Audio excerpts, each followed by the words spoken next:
Hola, mi nombre es Salma y en este vídeo voy a explicar el proceso histórico de Estados Unidos en la dominación europea del mundo como potencia extraeuropea entre los años 1870 y 1914, recibiendo el nombre de imperialismo estadounidense. Bueno, para explicarlo mejor, el imperialismo estadounidense es la práctica de dominación llevada a cabo por la nación norteamericana, haciendo referencia al expansionismo histórico gracias a su poder tanto político como económico y su influencia militar, cultural y potencial, con el gran objetivo de ejercer su influencia sobre otros países o otras naciones menos desarrolladas a nivel mundial. Para los críticos del imperialismo económico de Estados Unidos, este se caracteriza por, entre otras cosas, llevar a los países a contraer préstamos que los comprometen con grandes deudas, traslado de filiales hacia los países subdesarrollados para conseguir mano de obra barata y el control de la política de los países dependientes y la instalación de gobiernos obedientes que estén dispuestos a suscribir los tratados comerciales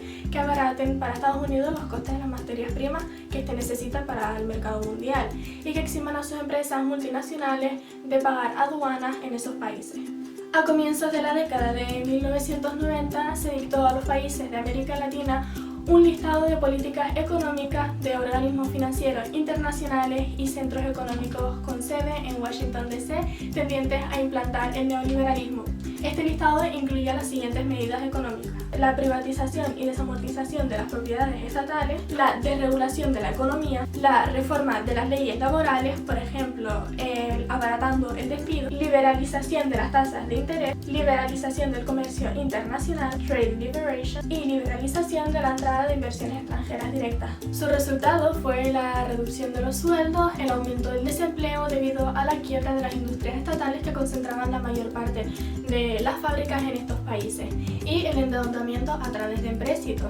Todo esto recibe el nombre del Consenso de Washington. También hubo una expansión territorial como la compra de Luisiana, adquirida a los franceses en 1803, como la compra de Florida, adquirida a España en 1819. La guerra era otro procedimiento empleado, como ocurrió con Texas. Este territorio fue codiciado por los plantadores sudistas que buscaban nuevas tierras para sus plantaciones. Esto provocó una emigración y colonización de la población anglosajona. En 1835 esta población solicitó la incorporación a la Unión, pero no fue aceptada, ya que los estados del norte temían incorporar un estado esclavista tan grande.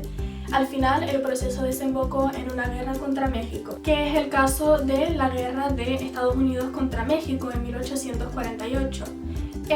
Por el Tratado Guadalupe Hidalgo, México no solo tuvo que ceder Texas, sino además la parte continental de California y Nuevo México. Por fin estaría el modelo de poblamiento. Se trataría de territorios semivacíos con población india, a la que se terminó expulsando después de intensos enfrentamientos. Con la llegada de colonos, estos territorios terminaron por convertirse en estados que se fueron incorporando a la Unión. Fueron los casos de la mayoría de estados del Medio Oeste y del Oeste. En estrecha relación con la migración estaría la expansión de los Estados Unidos de América.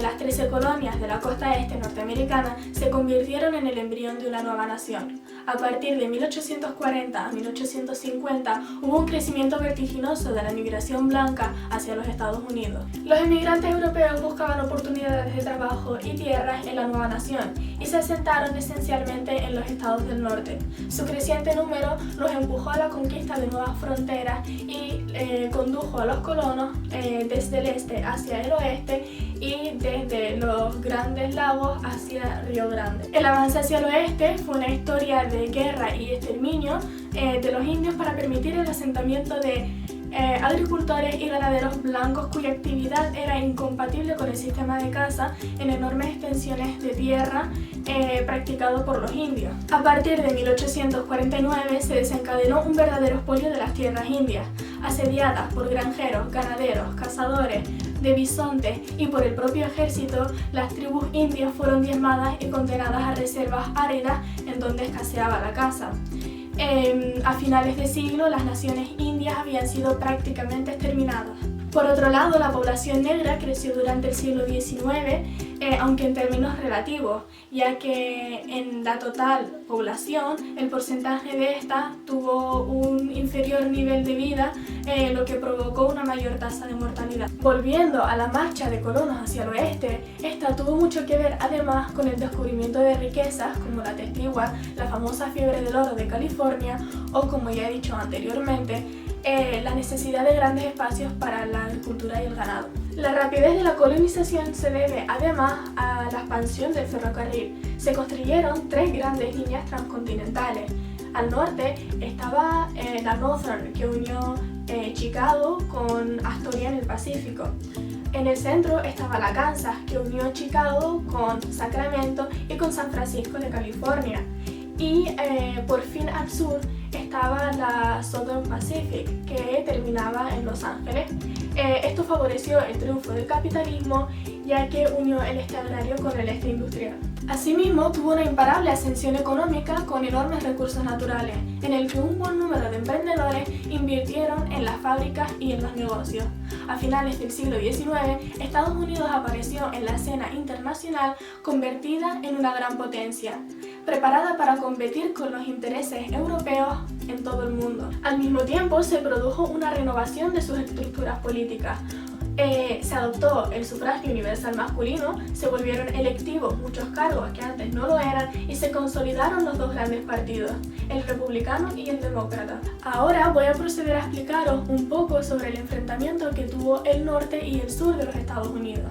Entre los estados del norte y del sur existía una división. Los del sur optaban por un modelo más agrario y esclavista y defendían un poder casi total de los estados, mientras que los del norte querían una implantación del capitalismo industrial, la abolición de la esclavitud y una mayor autoridad del poder federal. En 1860, Abraham Lincoln, el dirigente del nuevo Partido Republicano, se enfrentó en las elecciones al candidato demócrata. Fue apoyado por el norte y gracias a ello pudo ganar las elecciones. El 20 de diciembre de ese mismo año, Carolina del Sur decidió abandonar la Unión. Un año más tarde se le unieron la mayoría de los estados del sur, que aprobaron mediante una unanimidad la Constitución de los Estados Federados de América. Pocos días después atacaron el fuerte Sumter en Carolina del Sur y en 1861 la Guerra de Secesión ya había iniciado. Duró hasta 1865. La guerra fue larga y cruenta y, aunque en algún momento las fuerzas estuvieron igualadas, el peso demográfico y los recursos técnicos acabaron dándole la victoria a las fuerzas del norte.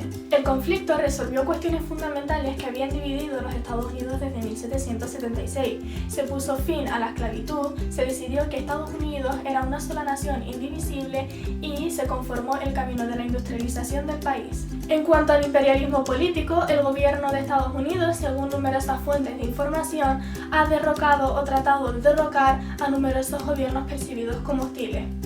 Estados Unidos practicó esta política mediante la participación directa de agentes de Estados Unidos, la formación y financiación de grupos insurgentes de estos países, campañas de propaganda, golpes de Estado y otras actividades realizadas generalmente por la CIA. Estados Unidos también ha realizado cambios de régimen mediante la acción militar directa. El historiador Spencer Worth ha afirmado que el gobierno de Estados Unidos ha apoyado más golpes de Estado contra democracias que contra no democracias. Durante la Guerra Fría, Estados Unidos era la máxima potencia capitalista y por lo tanto tenía predominio sobre sus aliados. Aunque nunca hubo competencia directa entre las dos máximas potencias, capitalista y comunista, Estados Unidos y la URSS, los diversos enfrentamientos que tendrían lugar esconderían casi siempre la acción de las dos potencias detrás. Tras el colapso de la URSS, del bloque comunista, Estados Unidos continuaría con una política altamente intervencionista, la mayor parte de las veces apoyada por el Consejo de Seguridad de la ONU. El principal y más fiel aliado de Estados Unidos durante la Guerra Fría ha sido América Latina, gobernada mayoritariamente por dictaduras militares, ya que Estados Unidos consideraba que América Latina era una extensión natural de su territorio, según la vieja doctrina Monroe, que decía que América era para los americanos y denominada el bloque americano. Pero entre los países asiáticos, continente donde predomina el comunismo, sostuvo alianzas con los países del Pacífico y del Sudeste, como lo son Japón, Tailandia, Corea del Sur, Taiwán, Filipinas la dictadura del Suharto en Indonesia y los países de la Commonwealth inglesa, como lo son Malasia, Australia, Singapur y Nueva Zelanda. En Medio Oriente, el principal aliado de Estados Unidos fue y es el Estado de Israel, junto con algunas monarquías árabes como Arabia Saudita, Jordania, Kuwait, Omán y Emiratos Árabes Unidos. En la actualidad, Estados Unidos mantiene una fuerte alianza con gran parte de los países europeos, principalmente con Reino Unido, Francia y Alemania, siendo la OTAN una organización muy importante de esta alianza. En cuanto a Asia, como ya hemos dicho anteriormente, Estados Unidos mantiene una larga y mutua amistad con Israel, al cual ha mostrado su apoyo en distintas ocasiones en los conflictos árabe-israelíes, aunque también mantiene alianzas con países del Medio Oriente, principalmente del Golfo Pérsico, como lo son Kuwait y Emiratos Árabes Unidos. Estados Unidos mantiene lazos amistosos con Australia, Nueva Zelanda, Japón y Corea del Sur, los cuales han sido focos estratégicos para los intereses norteamericanos en la región, principalmente en temas relacionados con las amenazas nucleares de Corea del Norte. En cuanto a América Latina, el panorama para Estados Unidos se encuentra dividido, por un lado por la clara oposición ante los intereses norteamericanos de los países con gobiernos de izquierda, conformados por Venezuela, México, Argentina y sus aliados en la región. Por otro lado, la alianza política y económica que mantiene Estados Unidos con países con gobiernos de centro y derecha como Colombia, Brasil y Chile. Y para finalizar, existen 4 territorios estadounidenses no incorporados, los cuales son considerados coloniales por la ONU y observados por el Comité de Descolonización. Estos países son Guam, Samoa Americana y las Islas Vírgenes de Estados Unidos. Por el momento no se ha avanzado en su independización ni en su reconocimiento oficial como Estado de los Estados Unidos de América. Bueno, pues ya ha llegado el fin del vídeo, espero que haya podido aportar mi granito de arena para que se haga más ameno el proceso tan largo e histórico por el que ha pasado Estados Unidos en el tema del imperialismo, obviamente, y aquí ya me despido.